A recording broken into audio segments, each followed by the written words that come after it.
কোচবিহারে যমুনা দিঘি পরিষ্কারের কাজ খতিয়ে দেখলেন বিধানসভা স্পিকার রথীন্দ্র বোস। এলাকার মানুষের সঙ্গে কথাও বলেন তিনি। কোচবিহার পুরসভার উদ্যোগে কোচবিহারের দিঘিগুলি পরিষ্কার করা হবে জানিয়েছেন বিধানসভা স্পিকার তথা কোচবিহার দক্ষিণ কেন্দ্রের বিজেপি বিধায়ক। কোচবিহার পুরসভার পাশাপাশি দিঘি পরিষ্কারের কাজে হাত লাগিয়েছে সিভিল ডিফেন্স। আমার ভোটার কত বলুন তো? 3 লক্ষ ভোটার। 3 লক্ষ ভোটার মধ্যে আপনি একজন। 3 লক্ষ লোকের সাথে দেখা করতে গেলে কতক্ষণ সময় লাগবে? তাহলে আপনি আপনার যে কোনো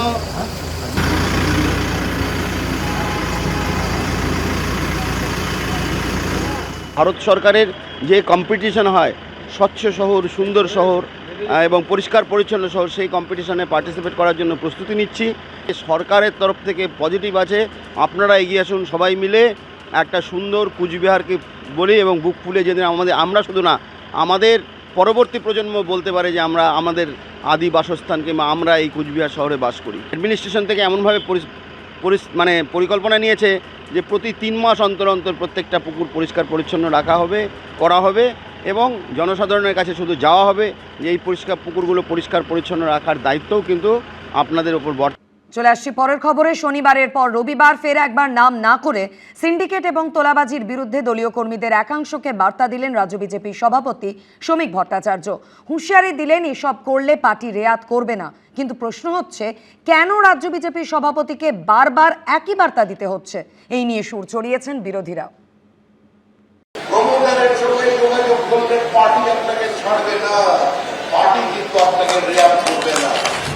দুর্নীতি, সিন্ডিকেট, তোলাবাজি, কাটমানি, পর্যবেক্ষকদের মতে এসবের লাগাম ছাড়া বারবারন্ত থেকে মুক্তি পেতেই রাজ্যে পরিবর্তন করেছে পশ্চিমবঙ্গবাসী। কিন্তু বিজেপি সরকার আসার পরেও কি সেই ছবিটা পাল্টায়নি?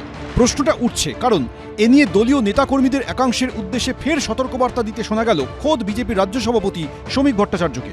পুলিশই হোক আর সে বিজেপির কোন নেতাই হোক, কাউকে প্রোটেকশন দিতে গেলে আর মিউনিসিপ্যালিটি অফিসে যাতায়াত বাড়িয়ে দিলে পার্টি তার বিরুদ্ধে ব্যবস্থা নেবে। যা করবে সরকার করবে। এটা প্রথমবার নয়, শনিবারও এক অনুষ্ঠান থেকেও তার গলায় শোনা গিয়েছিল কার্যত একই সুর। এখন যে কোনো জায়গায় কোম্পানি খুলতে গেলে আপনি নিজেই নিজের ইট কিনতে পারবেন, সিমেন্ট কিনতে পারবেন, বালি কিনতে পারবেন। কেউ যদি যায়, ফোন করার ব্যবস্থা আছে, ফোন করবেন, দেখবেন হয় সে সেখান থেকে চলে গেছে, না হলে লকআপের ভিতরে ঢুকে গেছে। এই ব্যবস্থা আমরা অন্তত করতে পেরেছি, কিন্তু সর্বত্র করতে পারা গেছে এটা এ কথা বললে মিথ্যাচার করা হবে, করতে পারিনি। এই প্রেক্ষাপটে তৃণমূলের প্রশ্ন, তাহলে কি শ্রমিক ভট্টাচার্য ঘুরিয়ে মেনে নিচ্ছেন যে সিন্ডিকেট, তোলাবাজি এসব এখনো বন্ধ হয়নি? শ্রমিক ভট্টাচার্য রাজ্য সভাপতি, একটা দলের রাজ্য সভাপতিকে দলটা 2 মাস হয়েছে সরকারে এসছে বলতে হচ্ছে যে এইভাবে তোলাবাজি চলবে না। প্রমাণিত হয়ে যাচ্ছে যে এই তোলাবাজি বলুন বা এই ধরনের ভাইরাসে এই 2 মাসে সরকারের নেতৃত্বাধীন বিজেপিটাও ভরপুর আক্রান্ত। রাজনৈতিক পালাবদলের পর অভিষেক বন্দ্যোপাধ্যায় সহ একাধিক তৃণমূল নেতার দিকে ডিম ছোড়ার ঘটনা দেখা গেছে। সে কথা মনে করিয়েও সতর্ক করে দিয়েছেন বিজেপির রাজ্য সভাপতি। এই অত্যাচার ভুলে যাবেন না। এই অত্যাচারীদের যদি ভুলে যান তাহলে ডিম যেদিকে পড়ছে, ডিম কিন্তু অন্যদিকে ঘুরতে বেশি সময় লাগবে।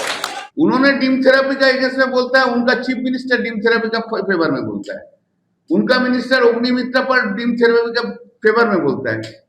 क्यों नहीं उन्होंने मिनिस्टर को सैक किया, अग्निमित्रा पाल को? उसका हिम्मत है कुछ? সম্প্রতি তৃণমূলের 3 জন রাজ্যসভার সাংসদ শ্রমিক ভট্টাচার্যর হাত ধরে বিজেপিতে যোগ দেন। এদিন সেই প্রসঙ্গেও ইঙ্গিতপূর্ণ মন্তব্য করেন শ্রমিক ভট্টাচার্য, যার জেরে প্রশ্ন উঠেছিল বিজেপির তৃণমূলীকরণ শুরু হয়ে গেল কিনা। এই প্রেক্ষাপটে তৃণমূল ছেড়ে আসাদের দলে নেওয়া নিয়েও ইঙ্গিতপূর্ণ মন্তব্য করেছেন তিনি। আমি কয়েকজনের হাতে পতাকা তুলে দিয়েছিলাম, আমাকে কেউ তাতে এত ক্ষুব্ধ হয়েছেন, মানে তৃণমূলের উপরে ঘৃণা কোন পর্যায়ে পৌঁছেছে যে আগের দিন পর্যন্ত আমার যারা শিক্ষার্থী করছিলেন, পরের দিন আমার গলায় জুতোর মালা পরিয়ে দিয়ে।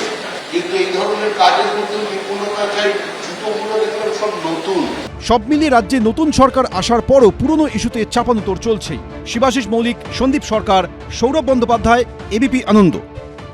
এবিপি আনন্দ, এগিয়ে থাকে, এগিয়ে রাখে।